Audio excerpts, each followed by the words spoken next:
우리 인생은 질문의 연속이라 해도 과언이 아닐 것입니다.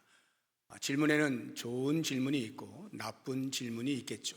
좋은 질문은 깊은 묵상으로 나아가게 만듭니다. 그리고 좋은 판단을 하게 하죠.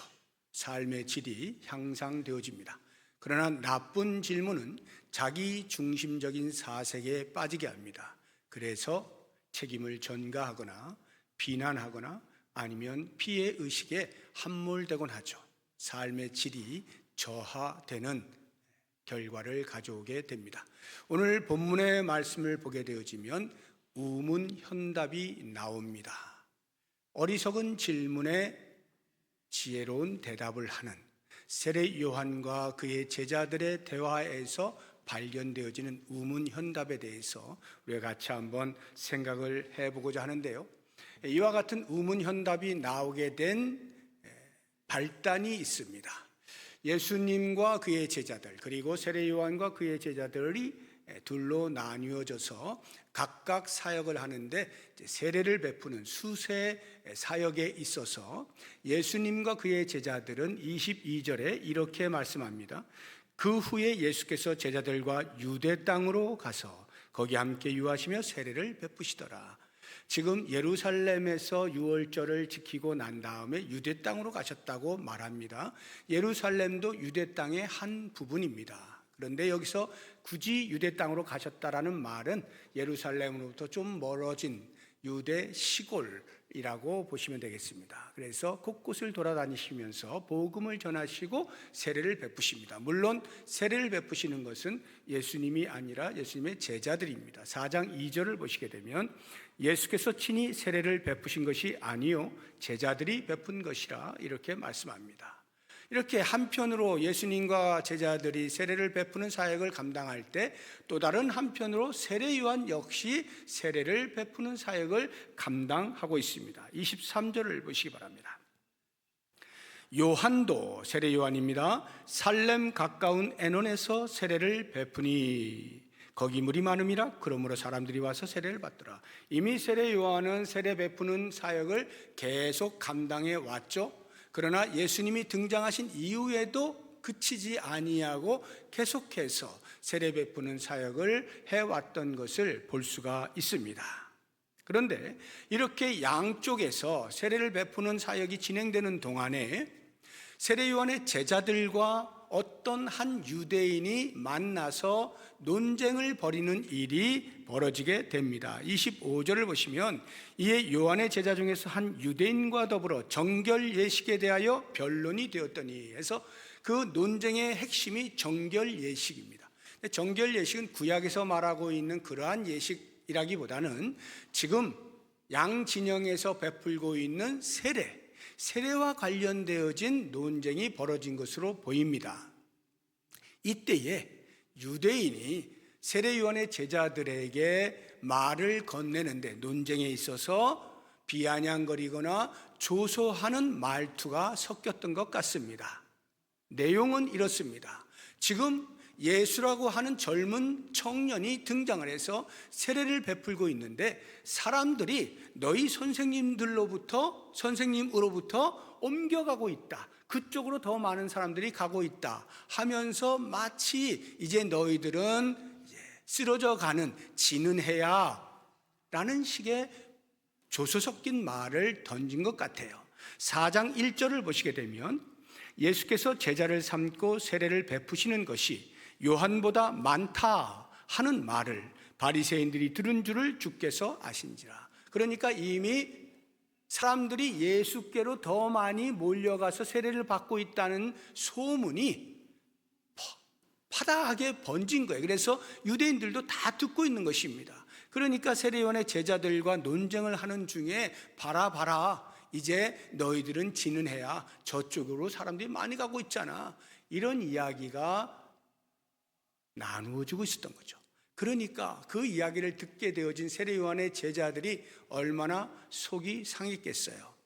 자기의 스승인 세례 요한을 찾아가게 되는 겁니다. 그리고는 이제 말하는 것이 26절에 나옵니다. 그들이 요한에게 가서 이르되 라삐여 선생님과 함께 요단강 저편에 있던 곧 선생님이 증언하시던 이 예수가 세례를 베풀매 사람들이 다 그에게로 갑니다. 이렇게 이야기를 하고 있는 것이죠. 불평을 쏟아낸 거예요. 단순히 현상에 대해서 보고하는 게 아닙니다. 그래서 내가 지금 속이 상합니다. 우리가 속이 상합니다. 이런 이야기거든요. 근데 이러한 불평의 소리에는 질문이라고 하는 형식을 갖추고 있지는 않잖아요. 물음표가 없죠. 그냥 마침표잖아요. 그러나 그 말 속에는 물음표가, 질문이 내포가 되어 있는 거예요. 이런 것이죠. 왜 사람들이 저쪽으로 많이 몰려가고 있습니까? 그 소식 들었습니까? 그렇게 되고 있는데도 왜 가만히 계십니까? 그대로 당하고만 있을 겁니까? 아니, 우리가 뭔가라도 해야 되지 않을까요? 라는 등등의 질문들이 내포되어진 불평을 쏟아낸 것이죠. 이러한 어리석은 질문을 하게 된 데에는 여러 가지 심리가 작용을 했을 겁니다. 예를 들면 위기의식이 있었겠죠. 지금까지 세례요한, 자기의 선생님이 누려온 명성과 인기가 점점 줄어드는 그런 위기감을 느꼈겠죠. 뿐만 아니라 그렇게 예수가 잘 되어져 가는 것에 대해서 세례요한은 오히려 더 좋아하면서 아무것도 하지 않고 있는 세례요한의 제자들이 볼 때는 바보 같은 순진함에 대하여 화가 나겠죠. 분노의 마음이 있었을 겁니다. 그런가 하면 지금까지는 선생님들의 선생님의 명성과 인기에 힘입어서 자기들도, 그 선생님을 따라가는 자기들도 나름대로 입지가 있었는데, 누려온 유익과 혜택이 있었는데 그것이 점점 줄어드는 것에 대한 불안감이 있었겠죠. 이런 것들이 작용하게 되어지면서 어리석은 질문을 던지게 된 것입니다. 근데 사실 이 세례요한의 제자들이 어리석은 질문을 던지는 근저의 심리는 다른 그 무엇보다도 비교의 심리, 경쟁의 심리, 질투의 심리가 있었다고 보는 것이 맞을 것입니다. 왜 저 사람이 우리보다 더 나아야 하는가? 왜 사람들이 저쪽으로 더 많이 몰려가는 것을 보고만 있어야 하는가? 왜 저 사람이 더 높아질까? 라고 하는 비교와 경쟁 심리, 거기에서 질투와 시기심이 생기면서 이런 우문을 던지게 되는 것이죠. 우리의 삶에서도 이러한 질문들은 숱하게 하루에도 몇십 번씩 다가옵니다. 왜 저 사람은 잘 되는데 나는 이럴까? 왜 저 소그룹은 잘 모이는데 우리는 이럴까? 저 소그룹은 저렇게 하는데 우리는 왜 이럴까? 저 교회는 저렇게 잘 되는데 우리 교회는 왜 이럴까? 등등등등의 수도 없이 많은 비교와 경쟁의 심리에 의해서 드러나게 되어지는 어리석은 질문들을 얼마나 많이 쏟아내는지 모릅니다. 이것은 본질을 보지 못하고 나타난 현상에 대하여서 1차원적으로 반응하는 어리석은 실수죠. 마치 어린 아이가 자기밖에 모르는 자기 중심적인 사고로 일어나는 현상을 바라보고 말하는 것처럼 말이죠. 그렇게 자기 중심적인 사고에서 헤어나오지 못하고 현상에 대하여 해석해내는 어리석은 질문들이 지금 세례요한의 제자들의 입에서 나오고 있는 것입니다. 이러할 때에 그 질문을 받아들은 세례요한이 과연 어떻게 대답을 했을까? 우문에 우답을 할 수도 있겠죠. 그런데 세례요한은 어리석은 질문에 대하여 지혜로운 대답을 해주고 있습니다. 어떠한 지혜로운 대답인가? 세 가지로 제가 말씀을 드릴 텐데 그 첫 번째가 모든 되어진 일은 하나님의 주권 아래에 있다. 하나님이 하시는 일이다. 이렇게 가르쳐 줍니다. 27절을 보시기 바랍니다. 요한이 대답하여 이르되 만일 하늘에서 주신 바 아니면 사람이 아무것도 받을 수 없느니라. 무슨 뜻일까요? 하늘에서 하는 일, 즉 하나님께서 하시고 있기 때문에 예수님이 지금 성공하고 예수님에게로 사람들이 많이 가고 관심을 가지고 사람들에게 영향을 미치고 하는 등등의 모든 것들은 다 하나님의 뜻 안에서 이루어지고 있는 것이다, 이렇게 말하고 있는 것이죠. 세례 요한의 제자들은요, 비교와 경쟁 심리로 현상을 해석한 것에 비하여 세례 요한은 하나님의 주권이라고 하는 틀로 현상을 해석하는 지혜가 있었던 것입니다. 물론 우리가 하나님의 주권이다, 하나님의 뜻이다 말할 때 조심할 필요는 있습니다. 자칫 그 말이 자기 변명, 자기 합리화를 위하여 사용되어져서는 안 됩니다. 내가 게을러요, 나태해요, 아무것도 안 해요, 그러면서 아무런 결과가 있지 아니하는 것에 대하여 다 하나님의 뜻이야, 이렇게 말하면 안 되는 거죠. 우리의 자녀 가운데서 공부를 하나도 안 했는데 시험을 치르는데 빵점을 맞았어요. 아, 엄마, 이거 하나님의 뜻이야. 말도 안 되는 소리죠. 그러니까 우리가 하나님의 뜻이다, 하나님의 주권이다 말을 할 때는요, 조심스럽게 사용해야 됩니다. 자기를 변명하기 위한 것으로 사용하면 안 돼요. 자기 합리화를 위해 사용하면 안 돼요. 그러나 세례 요한처럼 말이죠, 분명하게 되어지는 현상들이 하나님이 하고 계신다라고 하는 사실을 인지하고 그렇게 인정할 수 있는 것, 매우 지혜로운 대답이죠. 두 번째로 세례 요한의 현답을 보게 되어지면요, 자기 사명에 따른 자기 신분을 명확하게 제자들에게 알려줍니다. 28절을 보십시오. 내가 말한 바 나는 그리스도가 아니요 그의 앞에 보내심을 받은 자라고 한 것을 증언할 자는 너희니라.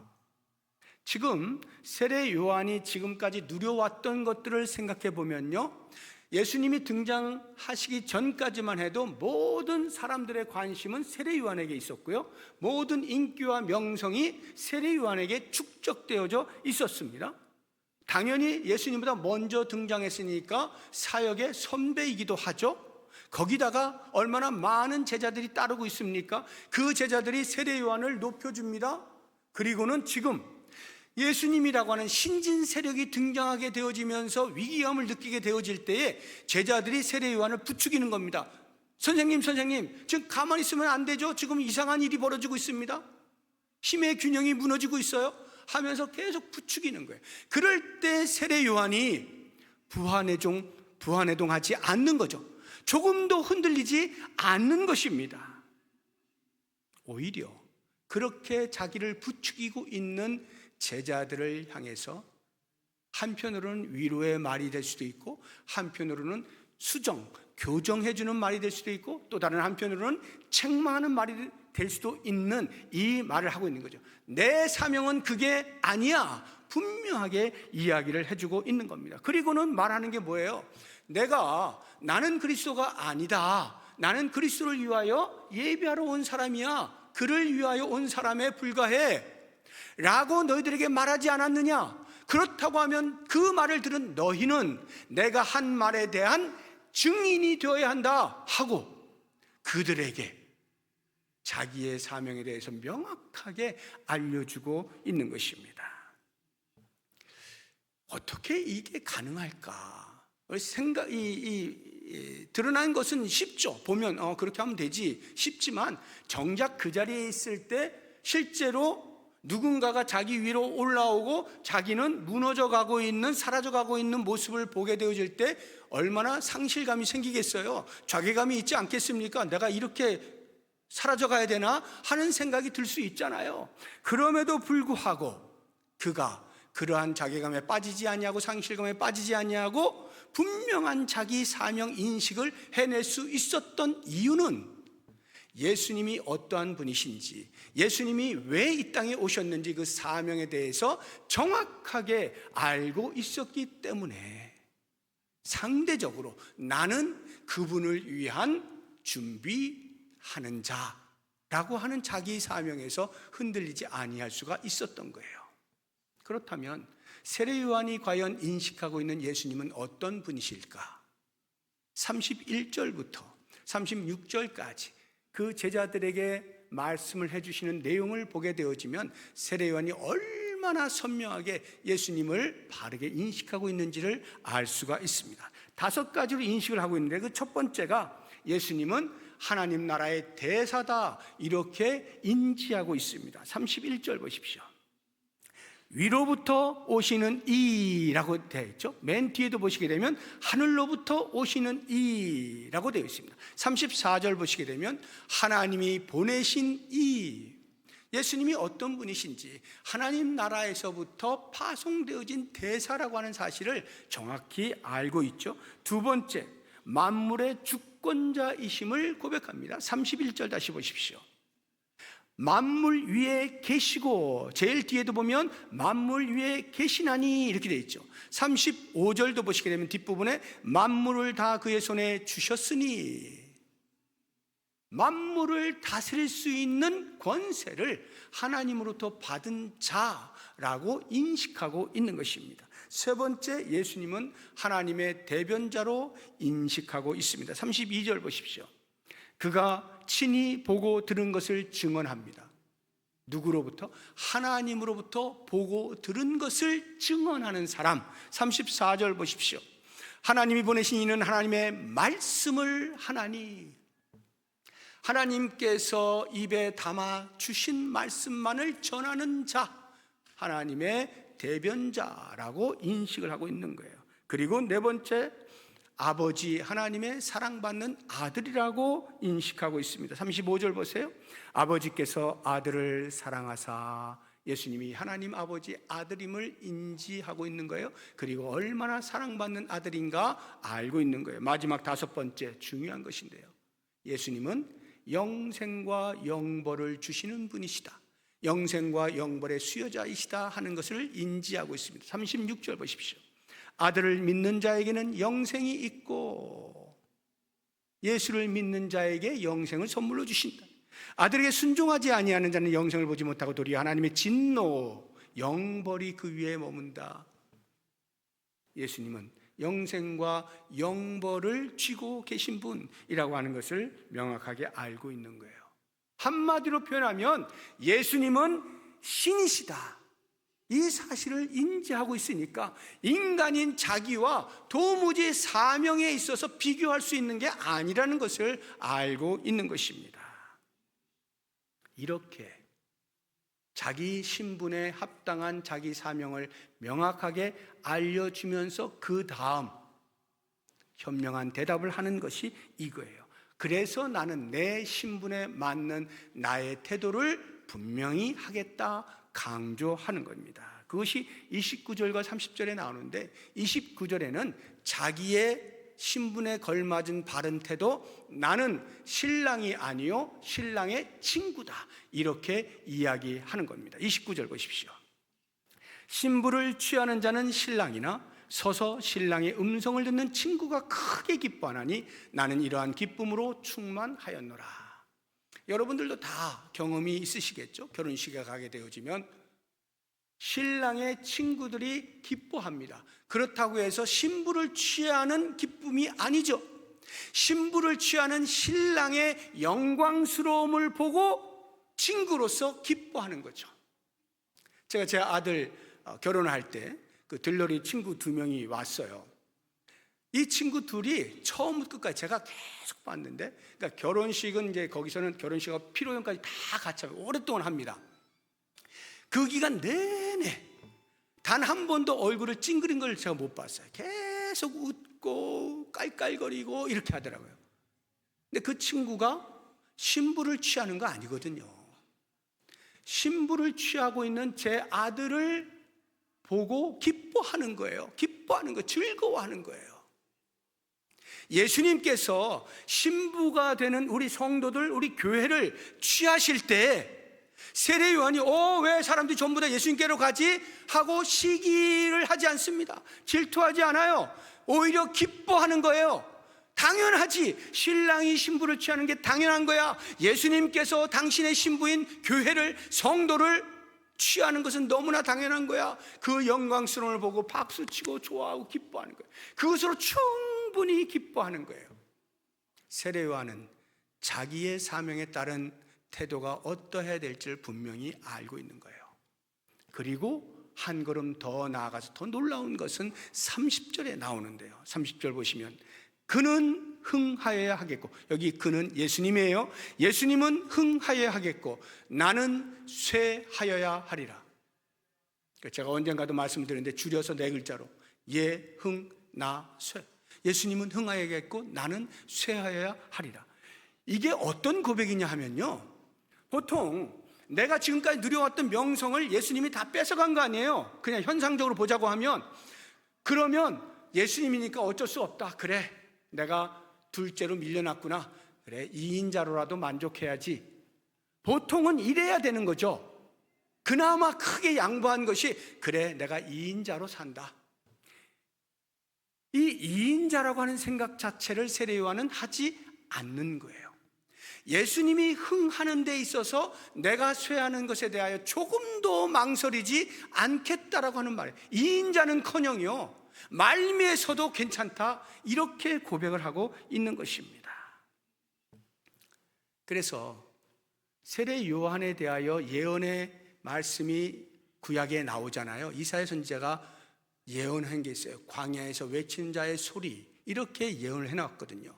그 예언을 알고 있는 세례 요한이 자기가 등장하면서 똑같이 고백을 합니다. 1장 23절을 보시게 되면, 나는 선지자 이사야 말과 같이 주의 길을 곧게 하라고 광야에서 외치는 자의 소리다 라고 예언되어진 말씀에 대해 그대로 수용하는 거예요. 소리가 뭐라 그랬어요? 내용만 전달하고 소리는 사라지는 것이라 했잖아요.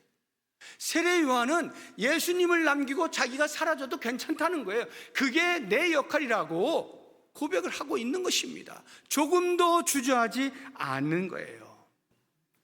이러한 놀라운 고백, 예수님이 흥하여야겠고 나는 쇠하여야 하겠다. 역사의 인물 가운데 예수님을 따르는 자 중에 수없이 많은 사람들이 그러한 고백을 하였지만, 대표적으로 한 사람을 예로 든다고 하면 18세기와 19세기에 인도의 선교에 앞장섰던 목사님이 계십니다. 윌리엄 캐리라고 하는 목사님인데요, 이 윌리엄 캐리 목사님, 그 당시에 인도는 너무나 황무지였어요.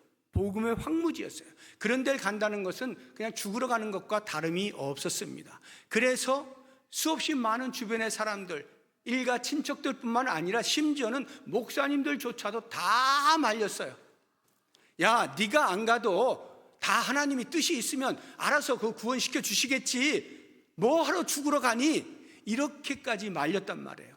그런데 이 윌리엄 캐리 목사님께서 땅끝까지 이르러 내 증인이 되리라 하신 그 사도행전 1장 8절의 말씀을 붙잡고, 내가 아니면 누군가라도 가야 되는 것 아니냐 하면서 기꺼이 그 죽음의 자리로 나아갑니다. 그러면서 인도를 변화시키면서 현대 선교의 아버지라고 하는 칭호를 얻게 되어집니다.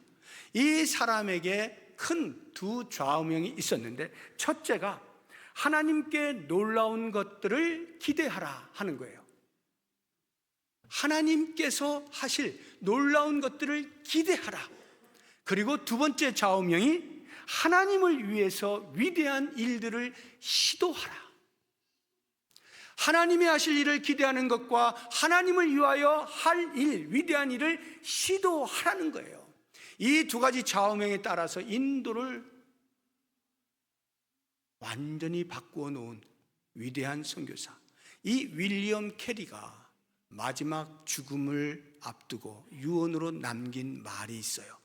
이것을 우리가 눈여겨볼 필요가 있습니다. 유언의 말을 한번 요약해서 제가 말씀을 드리면, 내가 세상을 떠나면 나에 대해서 말하지 말라. 윌리엄 캐리라고 하는 이름은 들먹거리지도 말아라.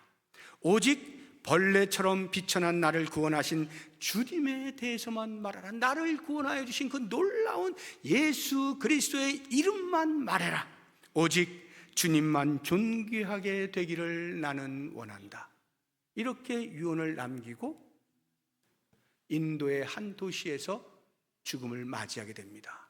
그래서 장사를 지내서 무덤에 비문을 세울 때 거기 비석에 써있는 비문을 보시게 되어지면, 벌레와 같은 천한 나를 구원하여 주신 예수 그리스도의 존귀함, 그것으로 산 사람, 이렇게 쓰여져 있어요. 그러니까 윌리엄 캐리 목사님은 그리스도의 높아지심 외에 다른 데 일절 관심을 갖지 않았던 거예요. 성경에도 그런 인물이 있잖아요. 우리가 그토록 닮기를 원하는 사도 바울이 이와 같은 고백을 동일하게 하지 않습니까? 고린도전서 15장 10절을 보시게 되면, 그러나 내가 나 된 것은 하나님의 은혜로 된 것이니 내게 주신 그의 은혜가 헛되지 아니하여 내가 모든 사도보다 더 많이 수고하였으나 내가 한 것이 아니요 오직 나와 함께 하신 하나님의 은혜로라.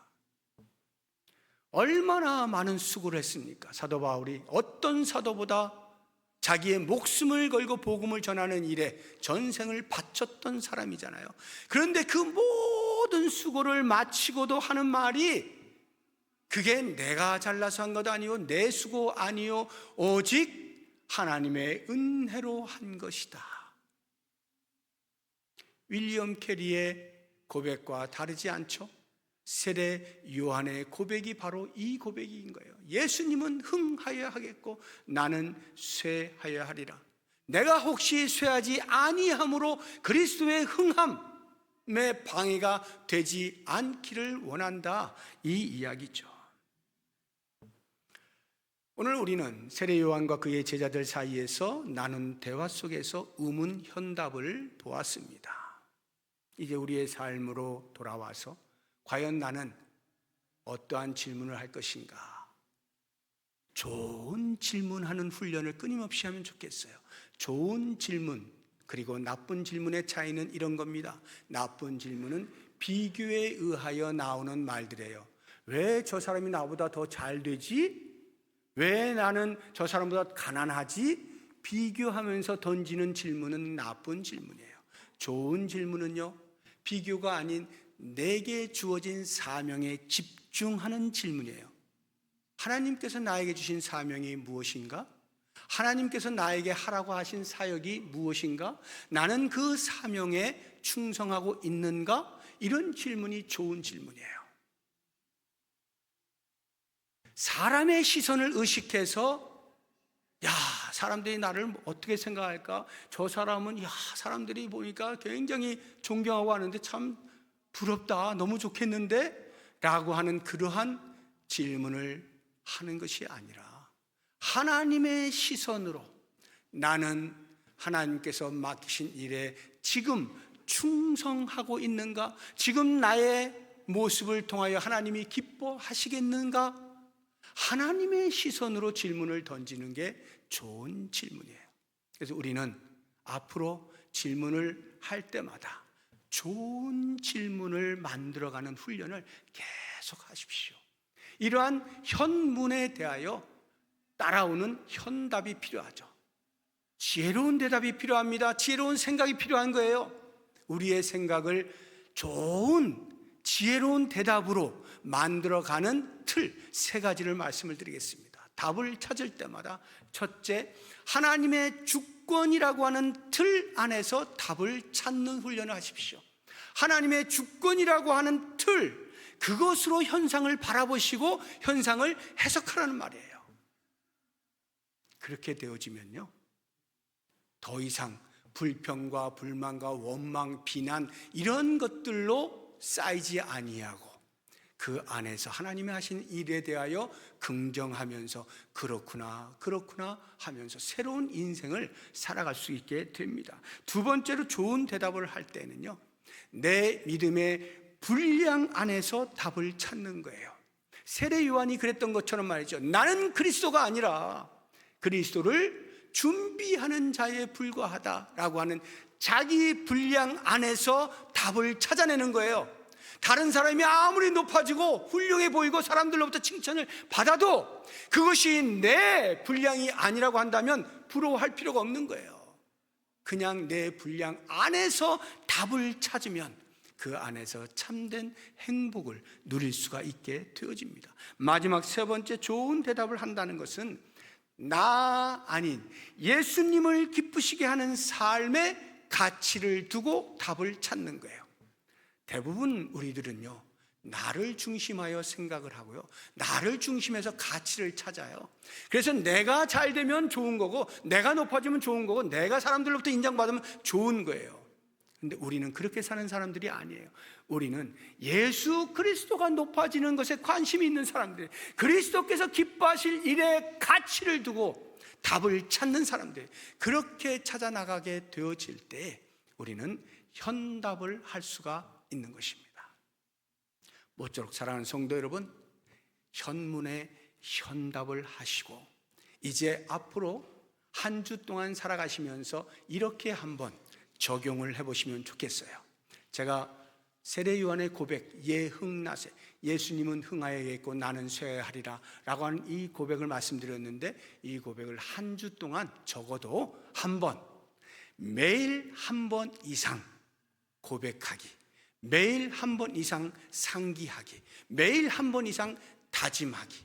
그래서 아침에 일어나실 때 하셔도 좋고, 밥을 먹다가 갑자기 기도하는데 생각이 나서 아이코 하고는 하셔도 좋고, 아니면 정오에 정해놓고 하셔도 좋고, 언제가 돼도 좋습니다. 하루에 적어도 한 번 이상 이 말씀을 묵상해 보세요.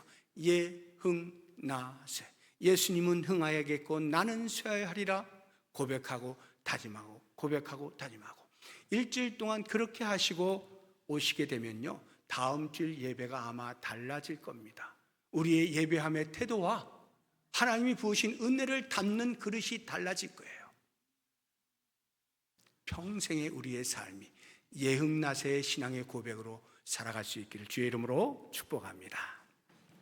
이 시간에 말씀을 생각하시면서 같이 기도하는 시간을 갖도록 하겠는데요, 세 가지 기도 제목을 드리겠습니다. 첫 번째, 비교나 경쟁, 시기심을 버리고 자기 사명에 충실한 삶을 살게 해주십시오. 기도하시고요. 두 번째로, 하나님의 시선으로 현상을 해석해낼 수 있는 영적 능력, 영성을 갖추게 하옵소서. 기도하시고요. 마지막 세 번째로, 우리의 모든 질문과 답이 주님을 향하게 하옵소서, 주님을 기쁘시게 하는 것에 초점을 두게 하옵소서. 이와 같은 기도 제목으로 다 같이 통성으로 기도하겠습니다. 하나님 아버지, 감사합니다.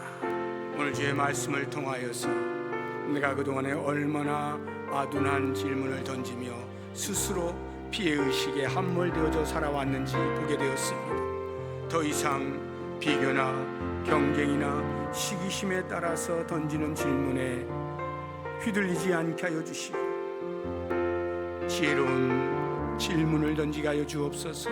좋은 질문을 던지게 하여 주옵소서. 나의 사명이 무엇인지에 집중하면서 그 사명을 이루는 일을 위하여서 던지는 질문들이 되게 하여 주옵소서. 그리하여서 하나님의 시선에서 내가 갖추어내야 할, 내가 이루어내야 할 일들을 관심을 가지고 끊임없이 질문하면서 답을 찾아갈 수 있는 은혜가 있게 하여 주시기를 원합니다. 주님, 우리가 현상을 바라볼 때에 나를 중심하여 보면 언제나 세속적인 해석을 할 수밖에 없고 내 욕심이 묻어나는 해석을 할 수밖에 없습니다. 원하옵나니 주님의 시선으로 바라보길 원합니다. 주님의 시선으로 해석해낼 수 있는 영성을 갖춰가기를 원합니다. 영적인 능력과 분별력이 우리에게 있도록 도와주시기를 간절히 소망합니다. 주님, 우리가 질문을 하든지 답을 하든지 모든 것이 주님을 향할 수 있도록 도우시기를 원합니다. 주님을 높이는 일에, 주님을 기쁘시게 하는 일에 초점을 맞추어서 모든 관심을 두고 질문하고 답을 찾아갈 수 있는 지혜가 있게 하여 주시기를 원합니다. 그래서 이 땅을 사는 동안에 주께서 맡기신 사명을 완수할 때에 큰 기쁨과 감격으로 감당할 수 있도록 도우시고, 그 안에서 참된 행복을 누리게 하시고 하나님께 영광을 돌릴 수 있는 귀한 삶을 살아가도록 도와주시옵소서. 예수님의 이름으로 기도드립니다. 아멘. 하나님 아버지, 감사합니다. 오늘 말씀을 통하여서 우리의 삶이 어떠해야 할지 돌아보게 되었습니다. 나를 중심하여 생각하고 말하고 행동했던 어리석음에서 벗어나 예수 그리스도를 향하여 그리스도의 높아지심을 위하여 오직 그리스도께만 관심을 두고 내 모든 질문과 답을 찾아갈 수 있는 은혜가 있게 하여 주시옵소서. 예수님의 이름으로 기도드립니다. 아멘.